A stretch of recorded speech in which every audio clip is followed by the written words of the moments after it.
বর্ষণমুখর সন্ধ্যা, বৃষ্টির ঝমঝম আওয়াজ দারুণ রোমাঞ্চকর পরিবেশ সৃষ্টি করেছে।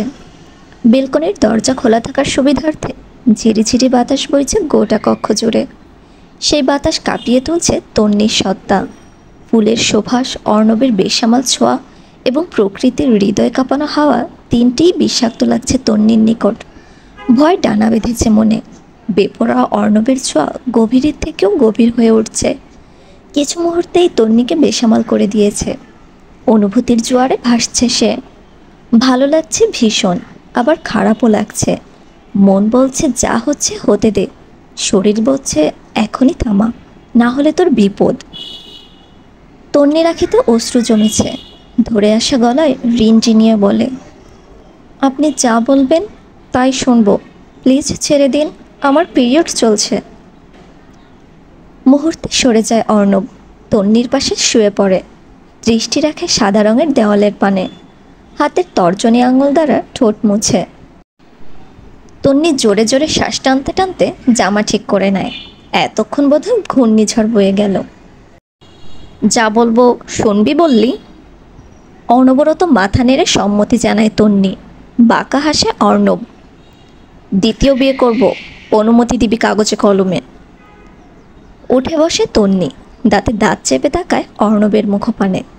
তেজি স্বরে জবাব দেয়, পস্তা করলেও আমার সমস্যা নেই। বাঁ হাতের ওপর ভর দিয়ে আধশোয়া হয় অর্ণব। ফকফকে সাদা লাইটের আলোতে তন্বীকে একটু বেশি ফর্সা দেখাচ্ছে।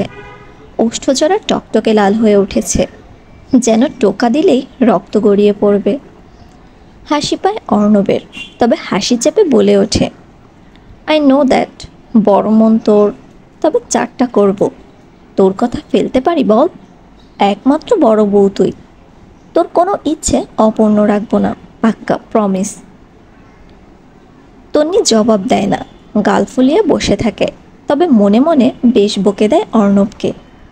ইচ্ছে তো করছে লোকটার দুই গালে চারটা থাপ্পড় মেরে ঝাঁকড়া চুলগুলো টেনে ছিঁড়ে ফেলতে, বিলাই চোখ দুটো গালিয়ে দিতে, আর উঁচু নাকে শরীরের সমস্ত শক্তি দিয়ে একখানা ঘুষি মেরে দিতে।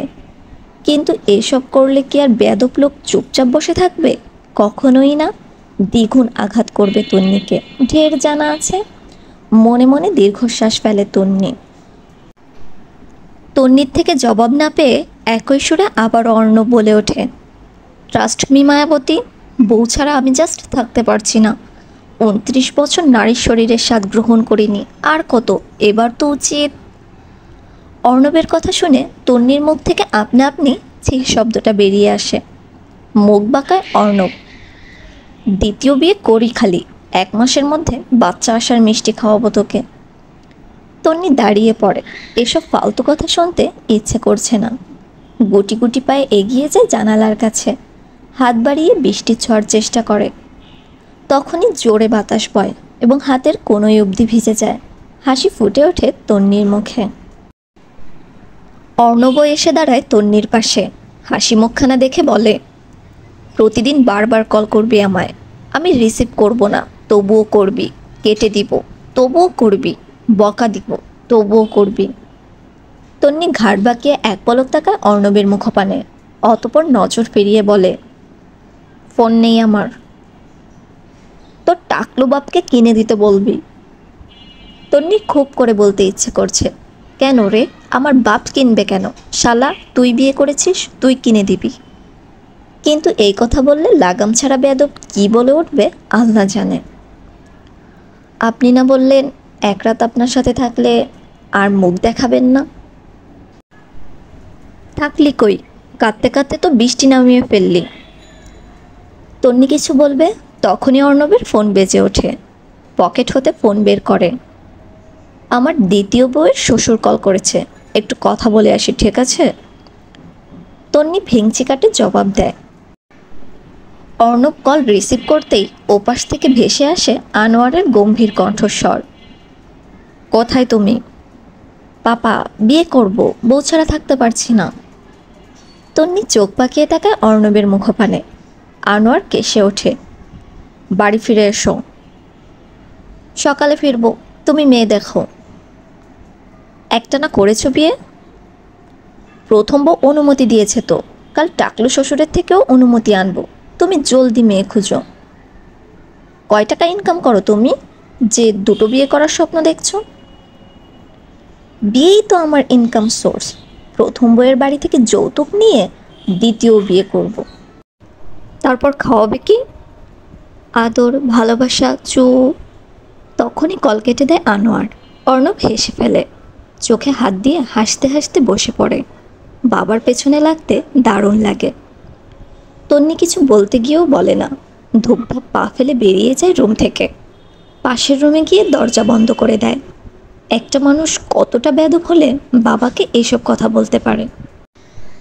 বরাবরই তন্নির বৃষ্টি পছন্দ, তবে আজকে বিরক্ত লাগছে। সেই সন্ধ্যা হয়ে শুরু হয়েছে, এখন বাজে সকাল 9টা। কমার নামই নিচ্ছে না। একাধারে অনবরত গড়িয়ে পড়ছে। বাসায় ফিরতে হবে তন্নির। গতকাল এই রুমে এসে দরজা বন্ধ করে দিয়েছে, আর খোলা হয়নি। অবশ্য অর্ণব ডাকাডাকিও করেনি। এই রুমটা বোধহয় আশিকের। দেওয়ালে বড় করে আশিকের ফটো টানানো। তন্নি গুটি গুটি পায়ে বেলকনিতে গিয়ে দাঁড়ায়। দৃষ্টি রাখে আসমানের পানে। গোটা আসমান জুড়ে মেঘের বসবাস। আজকে আর বৃষ্টি ধরবে বলে মনে হচ্ছে না। তন্নি বিড়বিড় করে বলে, বৃষ্টি বোধহয় যাচ্ছে না, আমরা দূরে চলে যাই। পরপর অর্ণবের কণ্ঠস্বর ভেসে আসে, ধীর গলায় ডাকছে, সকিনার মা, দরজা খোলো, ব্রাশ এনেছি তোমার জন্য।